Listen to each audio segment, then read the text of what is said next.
Usted esta mañana de verdad agradezco muchísimo la invitación. Genial, ¿cómo empezamos la mañana hoy? Excelente. ¿Quiénes empiezan una mañana así siempre? ¿Cómo empiezan un día normalmente? Corriendo, con afanes. ¿Algunos de ustedes toman tiempo de orar, de agradecer como lo hicieron hoy? Veo caras. Y pienso que es lo más importante, ¿no? Siempre levantarse uno y agradecer. Porque todos los días tenemos mucho por agradecer. ¿Quién está agradecido de pronto de que tiene una bonita familia? ¿Quién está agradecido que tiene salud? ¿Quién está agradecido esta mañana porque tiene de pronto, porque puede ver, porque puede escuchar? De pronto ahorita tenemos como comer una empanada. Hay gente que hoy no va a comer. Démosle gracias a Dios por tantas bendiciones que tenemos. Y a veces no sabemos, no entendemos los propósitos, ¿no? Me acuerdo de una historia de un hombre que compró un vehículo. El hombre sacó un carro de concesionario nuevo, orgulloso. El carro le costó muchísimo dinero y el hombre lo saca del concesionario y se va muy feliz manejando su carro. Obviamente lo quería probar, le puso alta velocidad. Y de momento, cuando ya llevaba como 10 cuadras adelante, siente que le cae un ladrillo en el panorámico, le rompe el panorámico. Imagínense usted en su carro nuevecito y que le caiga un ladrillazo y que le rompa el panorámico. Obviamente el hombre frena el carro, casi se estrella, el hombre frena a ver qué pasó y entonces se baja a ver qué es lo que está pasando cuando ve a un niño como de 8 añitos con las manitas atrás. Y entonces él le dice: niño, ¿qué pasó? Dice: no sé, señor. Dice: pero ¿qué pasó? Y le ve las manos llenas de ladrillo y le dice: ¿qué hizo? Dice: pues señor, es que no tenía otra opción. ¿Pero otra opción de qué? De lanzarle el ladrillazo. Lo único que dice: o sea, usted me mandó el ladrillo. Y él le dice: sí, fui yo. Pero niño loco, ¿cómo se le ocurre? Es un carro que costó no sé cuántos millones, es un carro costosísimo, lo acabo de sacar del concesionario, casi me hace matar. Niño loco, ¿cómo se le ocurre dañarme el vehículo que acabo de sacar de concesionario? Y entonces el niño le dice: señor, es que no sabía qué hacer. ¿Cómo así que no sabía qué hacer? Sí, no sabía qué hacer para avisarle que el puente de más adelante se había caído y la única forma que encontré para salvarle la vida fue lanzándole este ladrillazo.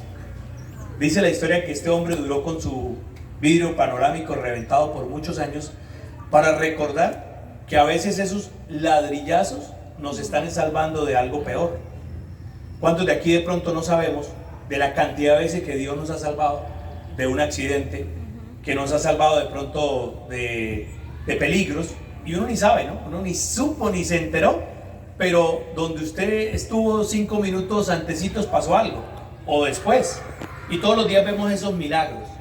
A veces ese ladrillazo, esa enfermedad, dicen que cuando uno se vuelve egocéntrico porque tiene mucho dinero o mucho conocimiento, la vida se encarga de enseñarlo a través de una enfermedad o a través de la muerte. Ahí es donde uno se da cuenta lo frágil que es. Oye, ayer estaba dando un mensaje por redes sociales, estaba dando un mensaje de las cosas que uno aprendió durante la cuarentena, porque este tema se llama familias post pandemia. ¿Quién aprendió algo en la cuarentena? Yo aprendí 5 cosas básicas, bueno, muchas más, pero 5. Primero, aprendí a lavarme las manos. Yo sí aprendí a lavarme las manos, la verdad, no sabía cómo era el tema, yo me las lavaba muy rápido. ¿Alguien aprendió eso, no? Y ojalá que nos quede como hábito lavar bien las manos. Otra cosa que aprendí, a llamar a mi familia de forma más seguida. ¿Se acuerdan que cuando estábamos en... ay sí, papito, ¿cómo amaneció? Mamá, ¿cómo amaneció? Porque estábamos con esa zozobra. Pero ¿por qué no nos queda ese buen hábito de llamar a mamá o a papá? Así no estemos en cuarentena. Que nos quede ese buen hábito. ¿Qué otro buen hábito nos quedó? ¿O qué otra enseñanza nos quedó? A mí me quedó una enseñanza que se puede vivir con poquita plata. A mí me quedó esa enseñanza. Yo decía: wow, no tengo ni que comprar pantalones, ando en pantaloneta, en camiseta todo el día. ¿O no? ¿Les quedó esa enseñanza o no? ¿O siguen ahorita todavía con la sed de tener, de poseer, y no nos quedó la enseñanza de que con poquito se podía? ¿Qué otra enseñanza nos quedó? A mí me quedó otra, que somos muy frágiles, que uno en cualquier momento se va. Por muy que uno se crea gran cosa, dicen que el día que usted se crea muy importante, vaya, asómese y grite: yo soy muy importante. Y mire el cielo, si alguna estrella se mueve, eso es Dios que no puede la risa. Sí, uno a veces se cree como, ¡ay, la gran cosa importante! ¿Qué más nos quedó de la cuarentena? No sé si aprendimos algo más. ¿Sabe qué aprendí yo? Que se podía y se debe comunicar con la familia. Hubo muchos divorcios también porque la gente, como nunca se comunicaba con el esposo o la esposa, no se aguantaron. Entonces imagínense, 30 días encerrados, 60 días, 90 días encerrados. Y hubo mucho divorcio también en esa época, ¿sí? Suena chiste, pero fue así. Y mucha gente no disfrutó, no aprendió a valorar su familia, sus hijos. ¿Cuántos de nosotros realmente sacamos el tiempo para jugar con nuestros niños en el suelo? ¿Se acuerdan? Yo creo que muchos jugaron. Algunos desempolvaron el parqués, otros desempolvaron hasta la escalera. Algunos desempolvaron algunos de esos juegos, ¿o no? ¿Sí se acuerdan? ¿O no? Me está mirando como que no. La lotería con los niños. Lo que decía nuestra rectora, el tiempo para estar con nuestros hijos. ¿Para qué llegó tarde? Hágase... No, me interesa. Si tú escucho, no, vamos más arriba, listo. El tiempo con nuestros hijos, porque hay algo que siempre hay que tener en cuenta. ¿Cuáles son los... Oiga, se fue el video, ¿ir? ¿Cuáles son los siempres de nuestros hijos? Hay que cuidarlos siempre. ¿Cuáles son esos siempres? Cuando usted su hijo lo recuerde, su hijo probablemente va a decir, mi papá siempre, dos puntos, ¿qué va a decir? Mi papá siempre, ¿qué? Mi papá siempre me acompañó a las actividades del colegio. Mi papá siempre llegaba borracho, ¿alguno va a decir eso? Mi papá siempre vivía malgeniado. O mi papá siempre fue un aliciente positivo. O de pronto va a decir, mi mamá siempre ¿qué? ¿Siempre qué? Siempre me regañaba. Mi mamá siempre me estimulaba. Mi mamá siempre me acompañó a los deportes. Por eso quiero felicitarlo a los papás. ¿Quiénes vinieron en pareja? Levanten las manos que vinieron en pareja. Excelente, vinieron bastantes. Dense un aplauso por haber venido, gracias. Porque hoy desafortunadamente estamos viviendo una cantidad de niños huérfanos de padres vivos. Muchos niños huérfanos de padre vivo. Que el papá existe, pero no está presente. Y uno necesita presencia, tiempo, dedicación. Se requiere valores y los valores salen normalmente del ejemplo. Y esa es la parte más complicada. Que siempre hay alguien que lo está observando a usted. ¿Sí? Normalmente uno tiende a parecerse o a huir de papá o de mamá. De los 3 traumas más complejos que uno maneja en talleres, en entrenamientos, hay 3 tipos de traumas fuertes. Primero, la muerte de papá o mamá muy joven. Eso es algo que duele mucho. Segundo, una violación o algo sexual durante la infancia. Es otra cosa que ancla demasiado. Y tercero, ¿saben cuál es? Divorcio de papá y mamá. Son las 3 cosas que a uno que son difíciles de superar, sobre todo en la infancia, en la primera infancia, porque cuando alguien se divorcia, la vida le cambia al joven, normalmente. No, yo estaba en un colegio lo más de bueno, eso era el colegio americano de Lebrija allí, no sé qué, y estaba en el colegio, pero resulta que mi papá y mi mamá se divorciaron porque apareció la muerte. La muerte era una mona alta, bonita, entonces hasta que la muerte los separe, apareció la mona y hasta ahí llegamos. Y entonces resulta que a mí me tocó irme para el colegio tal y entonces ya la cosa no fue igual, ya no alcanzaba porque papá solamente nos mandaba, y algunos que hacen eso, que ganan bien, pero son miserables con sus propios hijos. Y dicen, no, yo no le voy a dar para que la boba esa mantenga al otro mochoroco que le vean ahí, pero es pura justificación. Pero son sus hijos, entonces le mandan el mínimo, se va y negocia lo mínimo que puede, y si puede mandar menos, hasta menos, y eso le toma fotos, radiografía, guarda todo, porque sabe que después la otra también viene con la venganza, y fue madre, y verá, y que se descuide un solo mes, y verá, o sea, ese tipo de cosas uno lo ve constantemente. Qué tristeza llegar a ese nivel, ¿sí? O sea, no estoy hablando de que, o sea, eso debería ser como lo anormal, pero la nueva normalidad está mostrando lo contrario. La nueva normalidad es que la gente ya no quiere ni siquiera tener hijos. La gente quiere un perrito, el gato, el perro. Y algunos le demuestran más cariño al perro que al propio hijo. Yo he visto gente así. al perrito y me dan un niño, y hasta beso le dan, duermen con el condenado perro en la habitación. Digo, ¿cómo hacen? Y le dan besito, pechito, el niño, y llega el niño, ¿qué quiere? No me jodan, ¿no es que estoy trabajando? Al perro nunca le dicen eso. Por eso, a veces, o sea, yo pienso que hemos cambiado, le hemos dado tanta vuelta a esto porque yo creo que los valores se invirtieron. Para mí debería ser primero Dios. Qué bonito este colegio que lo hace. Pusieron de primero ¿a quién? A Dios. Primero Dios. Segundo, familia. Tercero, trabajo. Hay algunas familias que es al revés, ¿no? Primero, trabajo. Si queda tiempo, familia. Y por último, y como él es un caballero, pues él no está exigiendo que uno lo meta en la vida de él. Me acuerdo la historia del joven que iba con el papá montado en una carreta.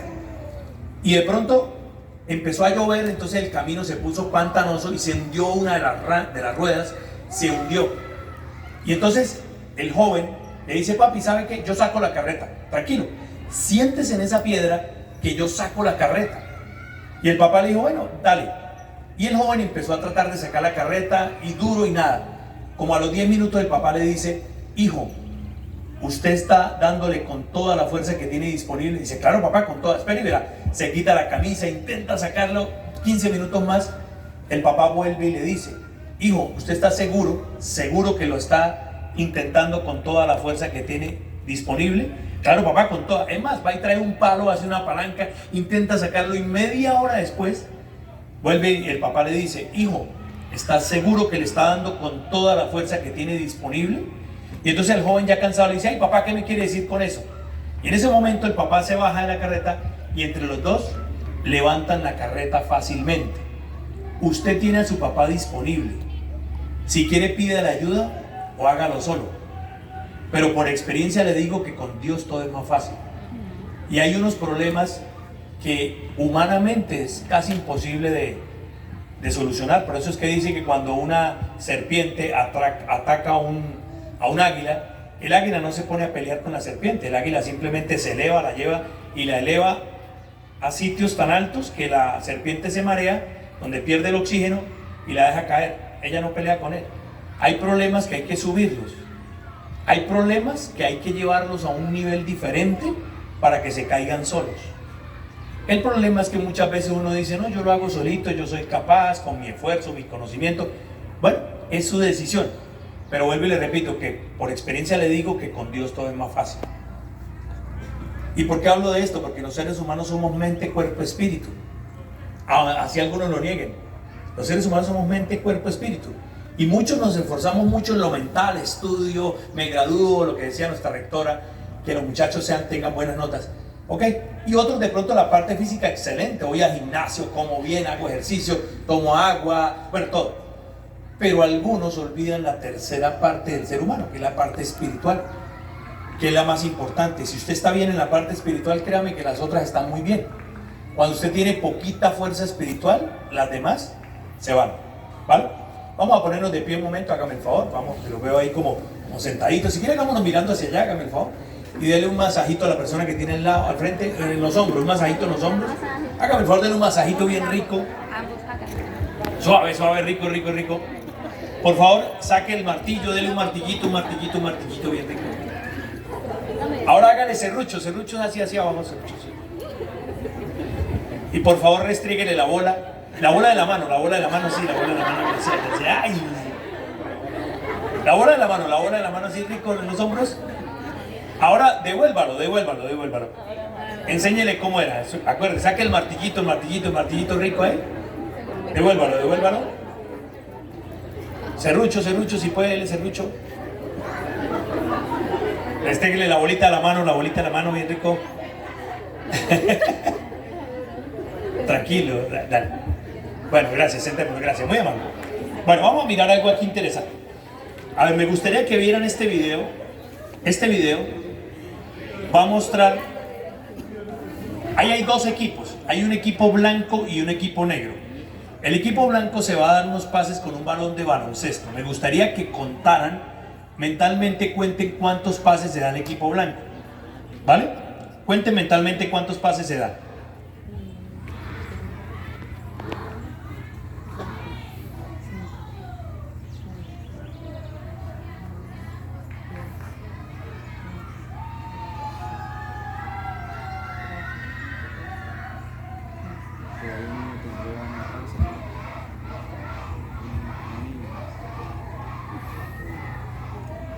¿Cuántos? ¿Quién vio 13? ¿Quién vio 14? ¿Quién vio 15? ¿Quién vio 16? ¿Alguien soñó con 17? ¿No? ¿Quién vio el gorila? Ah, bien. ¿Quién no vio el gorila? Levanta la mano el que no. Uy, bastante no lo vieron. Pero los que lo vieron, ¿verdad que pasó un gorila? Es más, el gorila saludó. Él saluda. Vamos a verlo. Le voy a poner el mismo video, no es trampa, es el mismo video.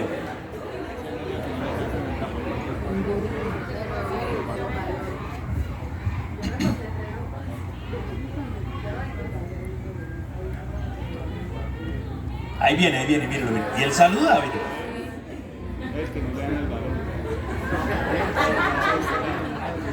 Pregunto, ¿por qué no lo vieron?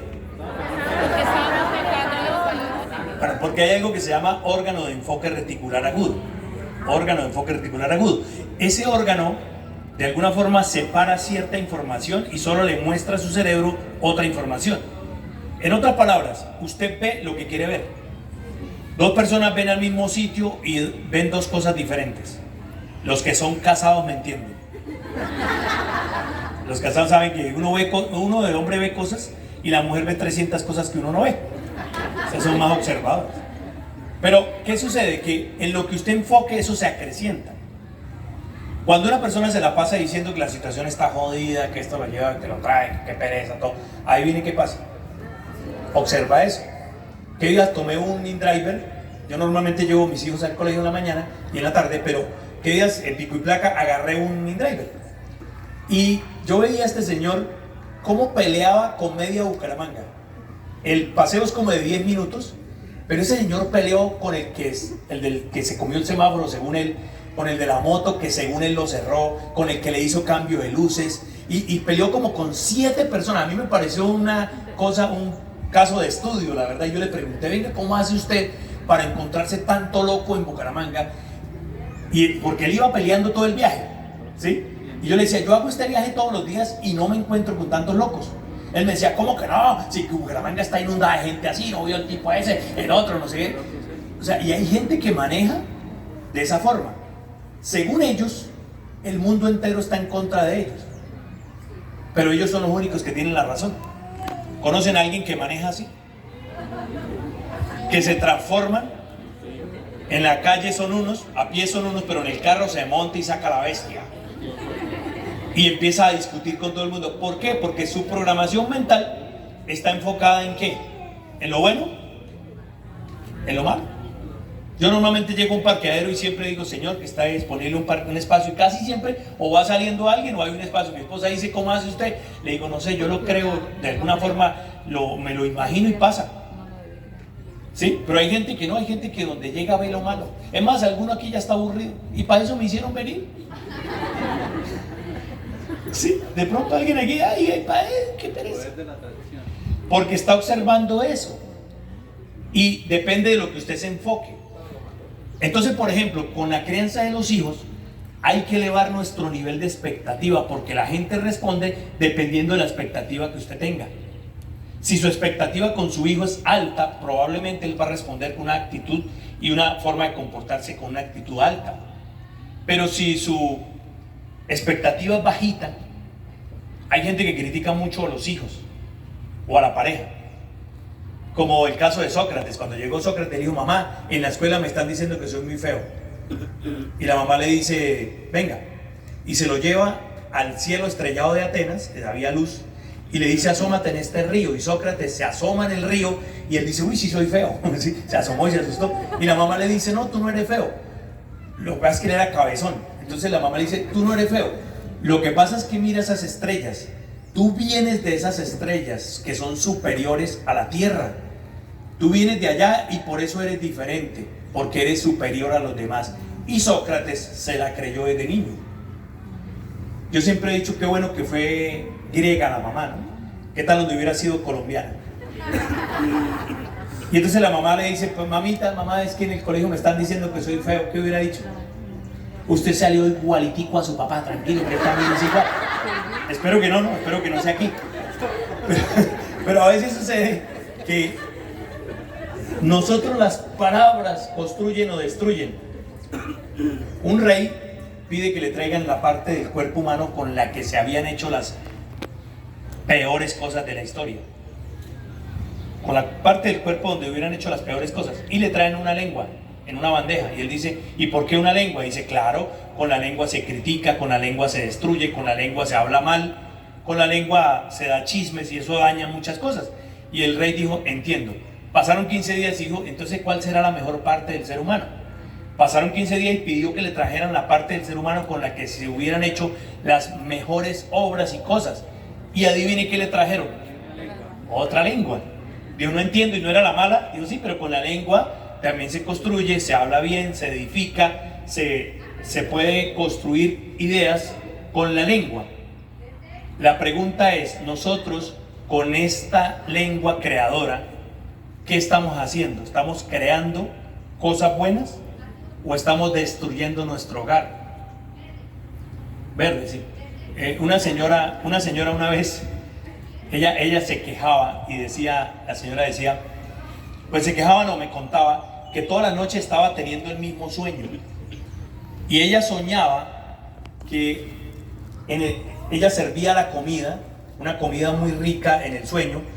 Ella no veía la comida, pero olía, decía yo, olía y veía que la cocina estaba especial y sacaba la bandeja, la que nunca usaba, sacaba la bandeja y entonces ella servía la mesa estaba bien bonita, olía rico en la cocina, pero cuando llegaba el momento de servir la comida, ella en lugar de sacar la olla rica, ella buscaba en la basura, sacaba lo horrible, lo picho, lo putrefacto de la comida, se lo llevaba en la olla y llegaba donde el esposo que estaba bien vestido y se la servía en el plato al esposo a la hora del almuerzo.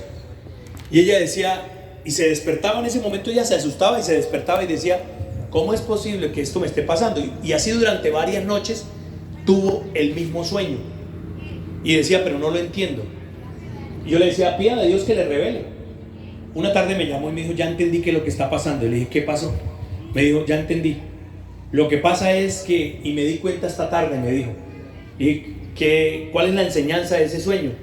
Y me dice, lo que pasa es que me di cuenta que en mi casa, a la hora del almuerzo, yo tengo a mis hijos bien vestidos, mi esposo acaba de llegar de trabajar, él llega ahí y yo voy a la cocina, traigo la comida, pero le sirvo en el almuerzo todo lo picho putrefacto que nos ha pasado algún día. Y en ese momento, en lugar de disfrutar de la comida, yo llego y le digo, claro, acuérdese que usted me puso cachos la otra vez, que usted me hizo esto, que usted con los niños no sé qué. ¿Qué hacía la señora todos los días en el almuerzo? Le servía lo antiguo picho putrefacto que tenían en su casa y se lo daba en el almuerzo a su familia. Hay gente que a la hora del almuerzo hace eso. Y es más, no terminan ni almorzándose. Se lanzan los platos uno con otro. Yo espero que usted no esté haciendo eso. Hablaban de perdón al principio, ¿no? De las últimas cosas que dijo Jesucristo cuando estaba allá, ¿qué dijo? Perdónalo porque no saben lo que hacen. Él pudo haber dicho, espere y verá que me baje de aquí. Espere y verá, ¿sí? Pero él sabía que era de seres superiores perdonar. Perdone si alguien le hizo algo malo, porque eso le hace más daño a usted. El odio es como el ácido sulfúrico, se traga al recipiente que lo tiene. Es igual, usted de pronto se está envenenando sin querer, se está llenando de rencor, de odio, de resentimiento, de recuerdos. Y hay gente que maneja el carro de su vida viendo el retrovisor todo el tiempo. ¿Qué le pasa a una persona que maneja el carro viendo el retrovisor? Se estrella o va más lento. Pero hay gente que vive todo el tiempo en el pasado. Es que antes era mejor, en la empresa que trabajaba era mejor, ¿sí? Empiezan a recordar. Hombre, hay que vivir el momento ya. Disfrute la edad de sus hijos, disfrútesela. No hay cosa más rica que enseñarle a montar bicicleta a un hijo. Y que ese derecho lo tenga usted, nadie más. Yo le decía a mi esposa, yo tengo 3 hijos. Yo le decía a mi esposa, a mí me deja el placer de enseñarle a montar bicicleta. Y digo, ¿por qué? A mí me parecía tan bacano ir uno con un hijo, porque mi papá lo hizo conmigo. Él fue el que me enseñó a mí a montar bicicleta. Y a mí me parecía tan chévere sentirse uno protegido por papá atrás y usted cogiendo la sillita. Y entonces hay un momento donde usted llegue a hacer ¡pum! Y se fue. Uy, es espectacular. O como usted coge a su hijo y lo lanza en la piscina y se hunde y usted lo recoge. Hay un momento donde usted ya, oiga, y flotó, no se hundió, ¿sí? Ay, esto, entonces ese momento, o usted lo disfrutó, o simplemente ese instante se le fue. El primer paso de su hijo, ¿se acuerda? El primer pasito. ¿Usted estuvo ahí o no estuvo ahí? Si no estuvo ahí, simplemente ese momento se fue. No es suyo, no lo recogió. Recoja esos pequeños momentos. Venir a esta reunión. Anoche yo estaba dando una conferencia en la universidad, la UDES, con los papás del primer semestre de la universidad. Invitan a los papás, me parece un gesto muy bonito. Y ver los papás. Un señor me decía, yo he estado con mi hijo en todas las reuniones, todas, no me he fallado ni una. Le dije, déme un autógrafo, déme tomarme una foto, una selfie, porque qué ejemplo tan poderoso. Y decía, y hasta esta, porque esa era la última, ya la universidad no vuelve a invitar más a los papás. Y él decía, yo me acuerdo el primer día que traje a mi hijo al colegio, con el uniforme. Y lloraba el señor contándonos anoche, cómo se sentía orgulloso de haber estado todas las reuniones. Dijo, yo no fallé ninguna. Mi esposa trabajaba y yo estaba en la casa. Él tenía más tiempo libre. Pero qué rico uno poder sentir eso. Algunos papás dirán, no, yo nunca fui por allá, esa vaina, ¿para qué?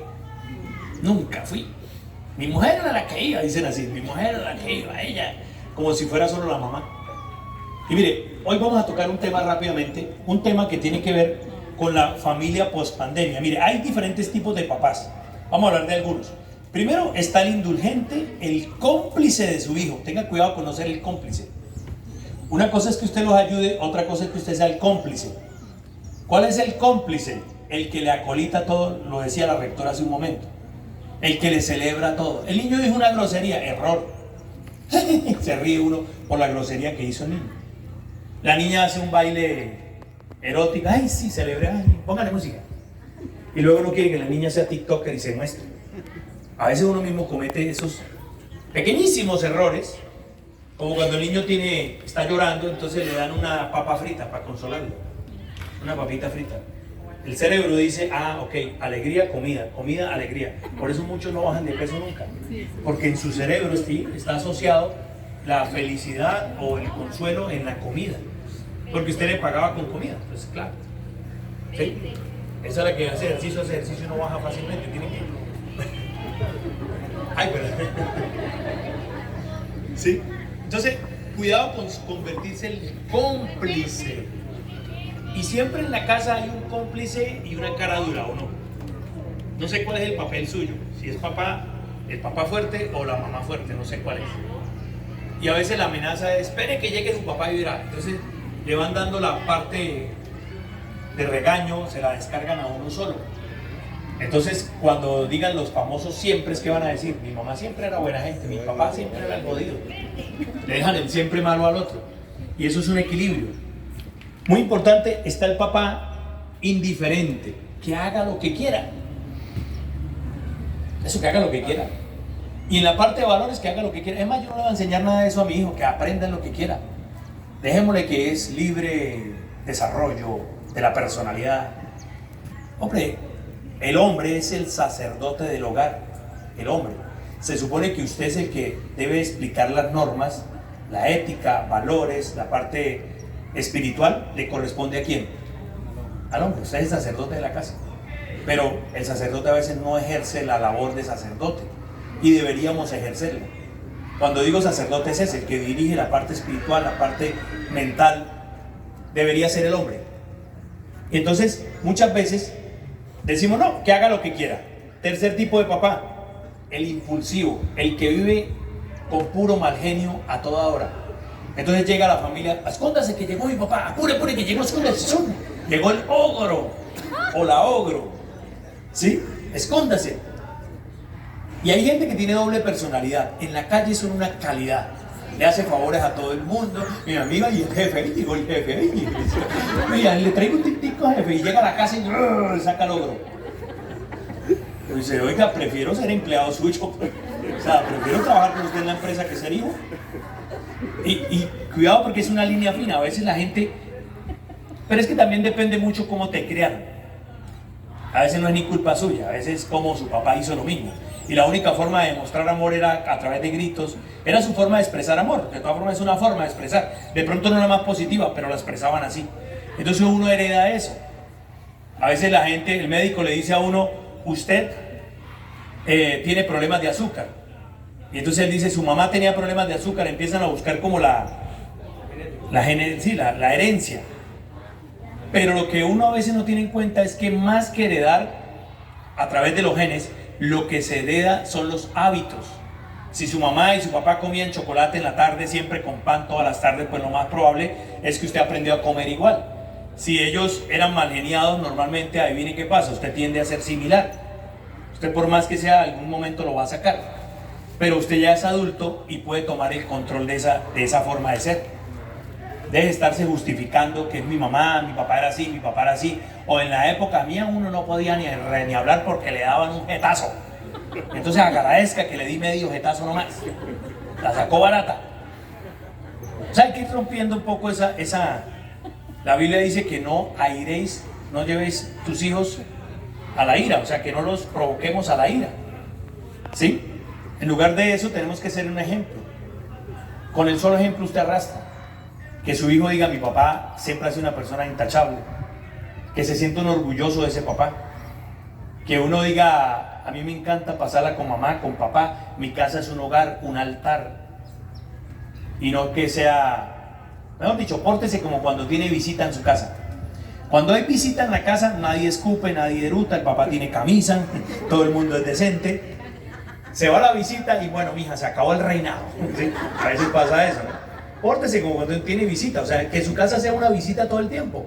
Cuando hay visita en su casa, ¿qué pasa? El hogar está limpio, el baño está limpio, todo el mundo se porta bien. Chévere no llegar al nivel de que todo el tiempo esté en visita. O sea, trate a sus hijos como una visita. Trate a sus hermanos, a su esposa como visita. Me refiero, en el sentido de que visita, en el sentido de esto que estoy hablando, de tratarlo lo mejor posible. Que hayan buenos recuerdos, y no que como el niño que le decía, le preguntaron en el colegio qué quiere ser cuando grande, dijo, yo profe, yo quiero ser un celular.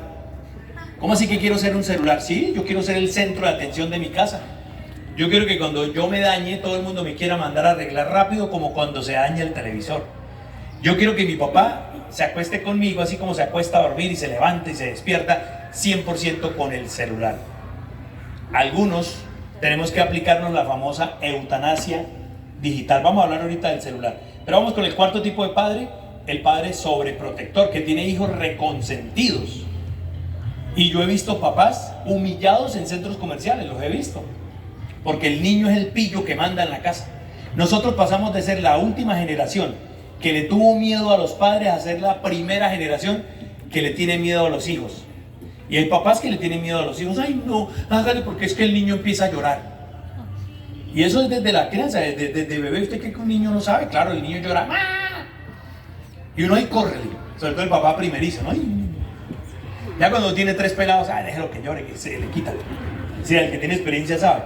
Pero a veces el ser como tan protector, creamos hijos como el cuento. Hay una historia muy bonita que una vez un joven, había una oruga, estaba quieta y estaba tratando de romper el caparazón, de romperlo. Y entonces sacó, era una mariposita naciendo, y salió una alita, pero un pedacito del ala. ¡Ta!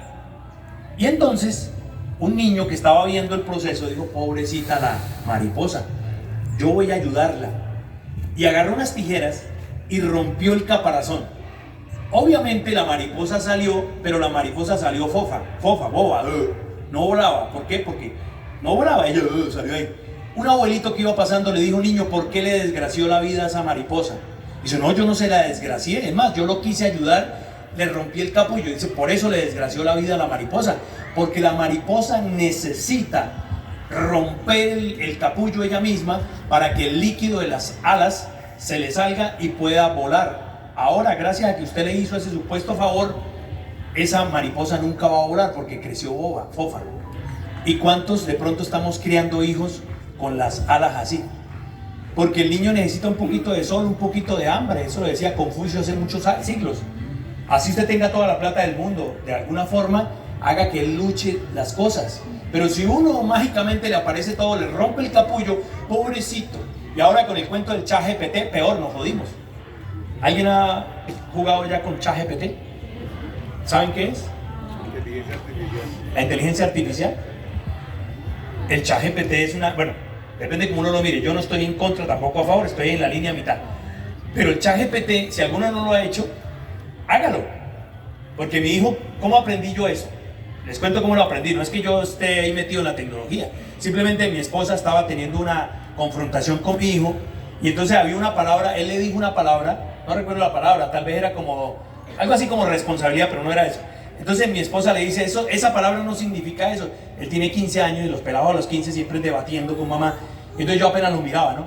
Y entonces ella le dice, ahora me hace el favor y me hace un ensayo de lo que significa la palabra, no recuerdo la palabra, era como, parecía responsabilidad. Y entonces mi hijo le dice, bueno, pues se lo hago. Y le hago un ensayo, ya se lo hago. Se metió a la habitación, trancó, se demoró 5 minutos. Mamá, aquí le tengo el ensayo. Y entonces mi esposa dijo, oye, está bueno el ensayo. ¿Y de dónde sacó esto? ¿Está todo bueno? Mamá, estoy inspirado y se lo hice. Mentira. Yo estaba escuchándolo. En la noche le dije, venga papi, ¿usted qué fue lo que hizo? ¿Cómo así que un ensayo en 5 minutos? Digo, papi, es que yo trabajo con ChatGPT. Y entonces usted en ChatGPT le dice, hágame un ensayo sobre la palabra responsabilidad. 30 segundos le responde, tome, chao. Yo lo utilizo actualmente para hacer videos. Yo le digo a ChatGPT, escríbame el guión para un video de motivación. Ya no tengo ni qué pensarlo.